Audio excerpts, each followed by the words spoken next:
Hello everyone, good morning. তোমাদের সকলকে স্বাগত মনিকা ডেইলি ব্লগে। তোমরা ব্লগটি দেখতে থাকো, আশা করি তোমাদের খুব ভালো লাগবে। আজকে আমি সকাল 6টার সময় ঘুম থেকে উঠেছি। উঠে আমি এখন গেটের তালাগুলো সব খুলে নিচ্ছি, কারণ দুটো গেটের তালা খুলতে হবে, জানলাগুলো খুলতে হবে। তা এক হাতে মোবাইল রয়েছে বলে এই তালাটা খুলে আর ঠিক করে রাখতে পারলাম না, পরে রাখছি। আর এদিকে এই দেখো গেটটা খুলে দুয়ারে জলও দিয়ে নিয়েছি উঠোন গেটে। আর ওদিকে জানলার পর্দাগুলো খুলে দিয়েছি। আর সকালবেলার দেখো সূর্য উঠছে। গরমের দিনে তো সূর্য তাড়াতাড়ি ওঠে, এই দেখো সূর্য উঠেছে। এদিকে এই দেখো জানলাটাও খুলে দিলাম।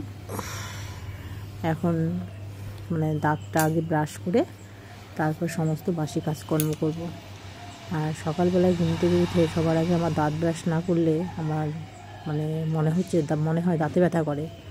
তাই এই দেখো এই জানলাটা খুলতে আসলাম। দেখো জানলাটা খুলে দিলাম। এবার আমি ব্রাশ করে নেব।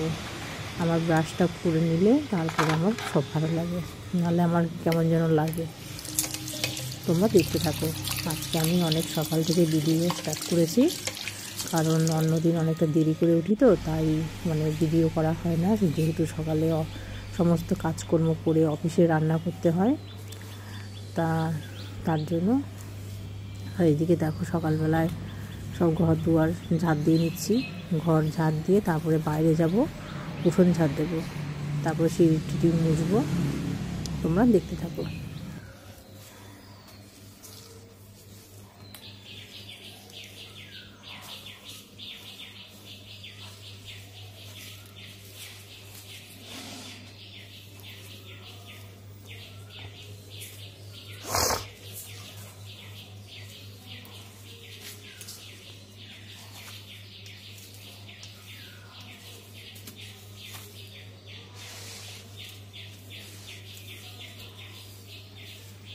এই দেখো আমার ঘর ঝাড় দেওয়া হয়ে গেছে। এখন আমি বাইরে যাচ্ছি। রাস্তার ধারে যে গেটটা রয়েছে সেই গেটটা খুলতে গিয়ে দেখি দেখো একটা রাস্তার ধারে একটা আকন্দ ফুল গাছ আছে। ওই আকন্দ ফুল গাছের ডালটা ফুলের ভারে ভেঙে পড়ে আছে। তা সকালবেলায় যখন গেটটা খুলি দেখি গাছে ফুল আছে কিনা, কারণ রাস্তার ধারে গাছ তো সবাই সকালবেলায় যখন হাঁটতে যায় ফুলগুলো তুলে নিয়ে চলে যায়। আর এইদিকে দেখো আম গাছে কত পাতা, কি বলবো, এত পাতা পড়েছে, একটু একদম সামনেটা ভর্তি হয়ে গেছে। এই পাতাগুলো একদিন সময় করে সব পরিষ্কার করতে হবে। আর এইদিকে দেখো আমার একটা কাকিমা ওই যে ডালটার আকন্দ ফুলগুলো সব আকন্দ ফুল গাছের ডালটা যে ভেঙে গেছে, ওর মধ্যে অনেক ফুল ছিল। তাই এই ফুলগুলো এখন তুলে নিয়ে হয়তো মালা করে ঠাকুরকে দেবে, শিবের গলায় হয়তো পরাবে। তাই কাকিমাটা এই আকন্দ ফুলগুলো সব তুলে নিচ্ছে। আরও আছে অনেক ফুল অন্যান্য ডালে, এই দেখো। আর এখন তো বেশি একটা ফুল ফোটে না গাছে, ওই যে অল্প অল্প ফোটে, কিন্তু অনেক আকন্দ ফুল ফুটেছে গাছে।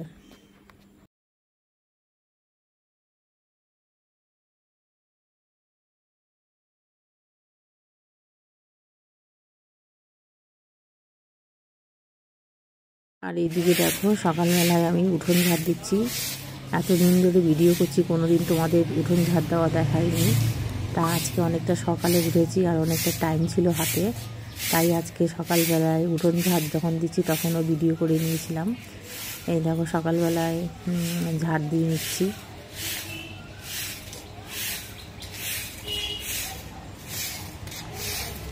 বাড়ির সামনে অনেকটা তো জায়গা, তা দুটো আম গাছ আছে, একটা হিমসাগর আর একটা অম্রপল্লী। আর গাছগুলোর পাতা পড়ে একদম ভর্তি হয়ে গেছে। আর এর আগে তোমাদের দেখিয়েছিলাম যে ঘাস মরার ওষুধ দেওয়া হয়েছে। পুরোটা জায়গায় একদম আম পাতা পড়ে ভর্তি হয়ে গেছে। শুধু এই পাকা জায়গাটুকুই বাড়ির সামনে, ওইটুখানি আমি ঝাড় দিই, কেননা এই জায়গাটা অনেক পাতা পড়ে আছে, তো আমার পক্ষে সম্ভব না একা পরিষ্কার করা। দেখি কি করা যায়, এই পাতাগুলো দেখি কেউ নেয় কিনা, তাহলে দিয়ে দিতে হবে। আর এখন দেখো সূর্যটা উঠছে সবে। আর উঠোন ঝাড় দিতে গেলে ওই পাতাগুলো সকালবেলায় পরিষ্কার করতে গেলে অনেকটা টাইম লাগবে। আর সকালবেলায় অতটা টাইম নিয়ে মানে উঠোন ঝাড় দেওয়া যায় না, কারণ আমাকে এক্ষুনি মানে ঘরে গিয়ে মানে জামা কাপড় নাইটি ছেড়ে শাড়ি পরে মানে রান্না করতে হবে। আর এইদিকে দেখো রাত্রিবেলায় দেখো চকমাটি দিয়ে রেখেছিলাম, মানে রাত্রিবেলা কয়েকটা আরশোলা খুব ঘুরে বেড়াচ্ছিল, মানে উড়ে উড়ে গায়ে বসছে, যেখানে সেখানে বসছে, তাই চকমাটি দিয়ে রেখেছিলাম, কিন্তু একটাও আরশোলা মরেনি। এর আগে যখন দিয়েছিলাম তখন অনেক আরশোলা মরেছিল। এই দেখো সমস্ত বাইরের কাজকর্ম করে এসে রাত্রিবেলায় বাসন মেজে রাখলে আমার অনেকটা সুবিধা হয়, কিন্তু এই দেখো বাসন মেজে রাখিনি। এখন এই বাসনগুলো মেজে নিয়ে তারপরে ঠাকুর লাগিয়ে ঠাকুরকে ধূপকাঠি লাগিয়ে আমাকে এক্ষুনি রান্না করতে হবে।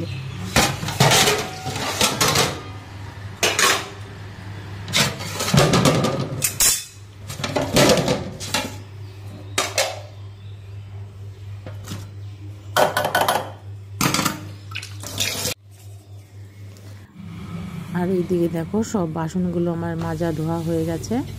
এখন গ্যাসের এই জায়গাটা ভালো করে মুছে নিয়ে রান্না বসাতে হবে।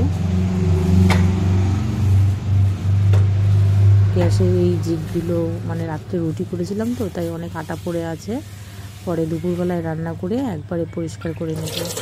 আর এদিকে দেখো হাঁড়িটা মানে ভালো করে ধুয়ে নিচ্ছি। এখন চাল নিয়ে চালটা ধুয়ে ভাতটা বসিয়ে দেবো, কেননা কাজ করতে করতে অনেকটাই দেরি হয়ে গেছে। এই দেখো এই ভাতের জন্য চালটা ধুয়ে নিচ্ছি। আর এদিকে দেখো চাও করা হয়ে গেছে। সকালবেলায় মানে চাটা যদি খাওয়া হয় না খাওয়া হয় তাহলে মানে একটু ঘুম ঘুম পায়, চা খেলে আর ঘুম ঘুম পায় না। আর এইদিকে দেখো একদিকে মুসুরির ডাল আর একদিকে ভাত বসিয়ে দিয়েছি। ভাত দেখো মানে রান্নাঘরে চলে এসেছি ও অফিসে যাওয়ার পরে, যেহেতু কালকে রাত্রিবেলায় আমি কিছু খাইনি, ভাতও খাইনি, তা আমার খুব মানে এত কাজকর্ম করেছি যে আমার খিদে পেয়ে গেছে। তাই এখন মানে আলু সিদ্ধ দিয়ে দুটো মানে ভাত খেয়ে নেব। আর আমার নীতি কীরকম বলো তো, যে আদর করে কেউ যদি নুন ভাতও দেয় সেটাও আমি খেয়ে নেব। অত আমি মাছ মাংস কখনোই পছন্দ করি না। কথায় বলে না যে আদরের নুন ভাত ভালো, সেটাই হয়েছে আমার অবস্থা। কেউ যদি আমাকে ভালোবেসে নুন ভাতও দেয় আমি সেটাও আনন্দ করে খেয়ে নিই। আর এইদিকে দেখো মানে আলু সিদ্ধ মেখেছিলাম লঙ্কা ভেজে তেলে। এই দেখো আলু সিদ্ধ, আর আমি এমনিও না খুব আলু সিদ্ধ খেতে ভালোবাসি। আর একটু ঢ্যাঁড়স ভাজা, আলু ভাজা আর মুসুরির ডাল আর এই আলু সিদ্ধ দিয়ে সকালবেলায় খেয়ে নেব, কেননা দুপুরবেলায় আবার কখন খাবো কোনো ঠিক নেই। তার জন্য সকাল সকাল গরম গরম ভাত আর আলু সিদ্ধ দিয়ে খেয়ে নিচ্ছি। আর ভীষণ টেস্ট হয়েছিল আলু সিদ্ধটা দিয়ে খেতে। তোমরা দেখে তো বুঝতেই পারছো যে মানে আলু সিদ্ধটা দেখেই বুঝতে পারছো কতটা স্বাদ হয়েছিল। এই দেখো গরম গরম ভাত তো ভীষণ ভালো লাগছিল খেতে। এত সকালে আমি কখনো খাই না, কারণ আমার খেতে খেতে 11টা সাড়ে 11টা বেজে যায়। তা আজকে 10টা বাজে, এখন ওই 9:45 কি 10টা বাজে। তাই এই দেখো আলু সিদ্ধটা দিয়ে মেখেছি, মনে হচ্ছে কি আলু সিদ্ধটা দিয়েই পুরো ভাত খেয়ে নিই, এতটাই টেস্ট হয়েছে খেতে। এই দেখো আর এখন দেখো মুসুরির ডাল নিয়ে নিয়েছি, অল্প একটু ছিল মানে ও খাওয়ার পরে, আর ঢেঁড়স ভাজা আর আলু ভাজা। এখন যা খেয়ে নিলাম, মোটামুটি দুপুরে মানে না খেলেও হবে এরকম মনে হচ্ছে, কেন সকালবেলায় আমি এরকম পেট ভরে খাই না, আজকেই খেলাম। কেননা অনেক মানে যখন আমি খাই ভাতটা একটু ঠান্ডা হয়ে যায়। আজকে যেহেতু মানে গরম ভাত তো, তা খেতে ভালো লাগছিলো, তাই একটু বেশি করেই নিয়ে নিয়েছিলাম, পেট ভরেই খেয়েছিলাম। আর আমি অত মাছ মাংস কখনোই পছন্দ করি না, কেউ যদি ভালোবেসে নুন ভাতও দেয় সেটাও আমি হাসি মুখে খেয়ে নিই, কেননা মাছ মাংস খেতে আমার একদমই ভালো লাগে না, তবুও খাই। যাই হোক, এখন ডালটা দিয়েও খেয়ে ভালো লাগবে, মুসুরির ডাল। আর সবাই বলে আমার হাতের মুসুরির ডাল নাকি খুব ভালো হয় খেতে। এই দেখো সকালবেলায় দুটো ভাত খেয়ে এসে বসলাম। সকাল থেকে মানে সকাল 6টা থেকে এই পর্যন্ত এরকমভাবেই প্রত্যেক দিন চলে। তা প্রত্যেক দিন তো ভিডিও করতে পারি না, তা আজকে একটু তাড়াতাড়ি উঠেছিলাম বলে ভিডিও করতে পেরেছি, তাই তোমাদের সাথে আজকে শেয়ার করতে পারবো। আর নয়তো সকালবেলা যখন একটু দেরি হয়ে যায় ঘুম থেকে উঠতে, তখন আর আমি ভিডিও করতে পারি না। তখন দেখা গেল এরপর থেকে আমি বাজার করি, রান্না করি, সেগুলোই তোমাদের সাথে শেয়ার করি। আর এর যে আগের সময়গুলো সেগুলো ভিডিও করার সময় পাই না বলে আর দেওয়া হয় না। তা যাই হোক, আজকে সময় পেয়েছিলাম তাই তোমাদের ভিডিও করতে পেরেছি, মানে সকালের কি করি না করি সেগুলো ভিডিও করতে পেরেছি। আর এখন তো যাই হোক, কালকে রাত্রে যেহেতু ভাত খাইনি, ভীষণ সকালবেলায় ঘুম থেকে উঠেই পেটটা জ্বালা করছিল খিদেতে, তাই দুটো ভাত খেয়ে নিয়েছি। আর আলু সিদ্ধ দিয়ে আমার সকালবেলায় ভাত খেতে ভীষণ ভালো লাগে, মানে আলু সিদ্ধটা লাল তেলে ভেজে শুকনো লঙ্কাটা তারপর আলু সিদ্ধ মাখি, ভীষণ টেস্ট হয় গরম ভাতে। তা এই হচ্ছে সকালবেলায় 10টা পর্যন্ত এগুলো চলে। আর এখন আমি বাজার করব আর কি রান্না করব সেগুলোই তোমাদের সাথে শেয়ার করব, তোমরা দেখতে থাকো। আর অনেকক্ষণ বাদে তোমাদের সামনে চলে আসলাম। এই দেখো এখানে একটা মিষ্টি কুমড়ো হয়েছে, এই মিষ্টি কুমড়োটার নিচে না কিছু একটা দিয়ে দিই, তাহলে নষ্ট হবে না। এই দেখো মা পোকাও ধরে গেছে, দেখেছো? এই দেখো এত সুন্দর মিষ্টি কুমড়ো হয়, পোকা ধরে গেছে। কি জানো এটা, ছি কি জানি না, তলা একটা দিয়ে দিলাম, ও নষ্ট হয়ে গেছে, এটা আর হবে না।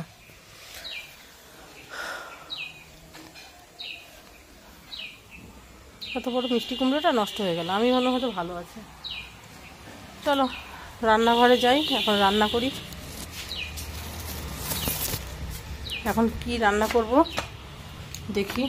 দেখো মিষ্টি কুমড়ো গাছের দুটো ডগা কেটে নিয়ে এসেছিলাম, এখানে বেগুন আর মানে আলু আর পটল কেটে নিয়েছি, মানে এটা রান্না করব, মানে ঝোল রসুন ফোড়ন দিয়ে, খেতে দারুণ লাগে। শাকগুলো ভালো করে ধুয়ে নিচ্ছি, নাহলে আমার যেন কেমন লাগে, এইভাবে ধুলেও আমার ভালো লাগে না। এখন একটা বড় কিছু নেব, তারপর জল নিয়ে তারপর ধুয়ে নেব। আর টমেটো দিয়ে ডাল করব, কারণ সকালে যে ডালটা করেছিলাম অর্ধেকটা সিদ্ধ তুলে রেখেছিলাম, টমেটো দিয়ে ডাল করব বলে।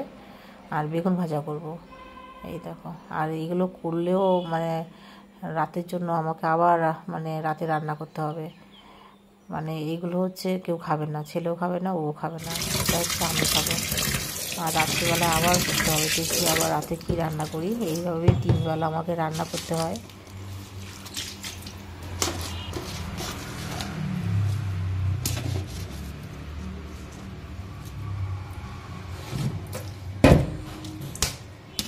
এখানে কুমড়ো শাকটা ভালো করে ধুয়ে নিয়েছি, আর এখানে কড়াইটা বসিয়ে দিয়েছি। আগে এই শাকটা না সিদ্ধ করে নিতে হবে, চলো কড়াইতে দিয়ে দিই, সবটাই দিয়ে দিই। আর জল দেবো আর লবণ দেবো।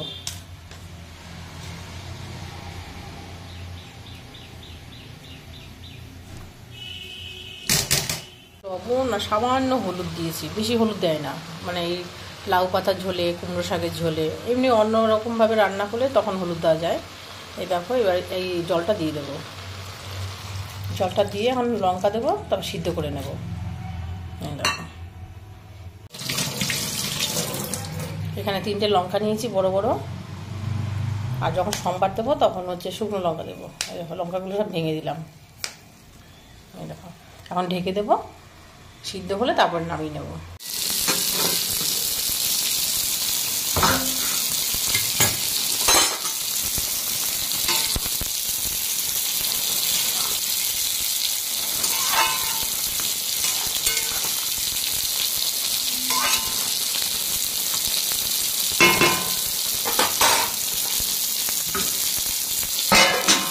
এখানে শাকটা সিদ্ধ করা হয়ে গেছে, নামিয়ে নিয়েছি। এই শাকটা না এরকম সবুজ সবুজই হবে, এই দেখো। আর এখানে কড়াই বসিয়ে দিয়েছি, এখন ঝোলটাকে সম্বার দেবো।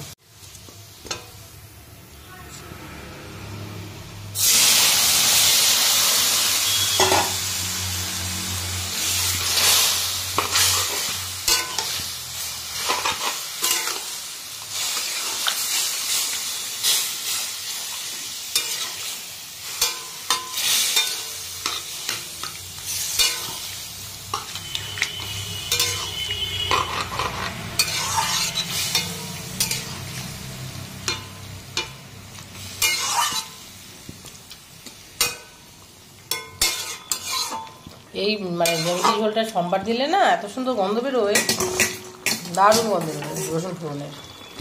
এটা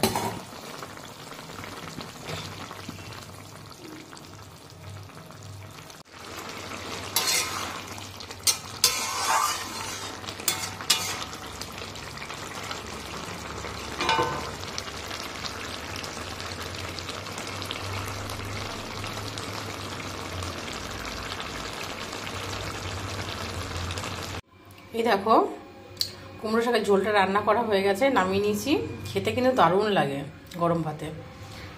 আর এটা একটু দেবো দিদিভাইকে।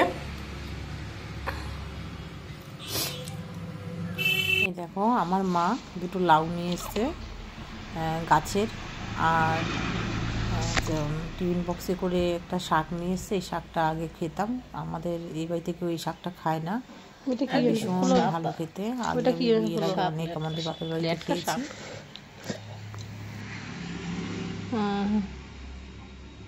কচুর শাকের মতো মনে হচ্ছে। কচু শাকই গন্ধ বেশি গো।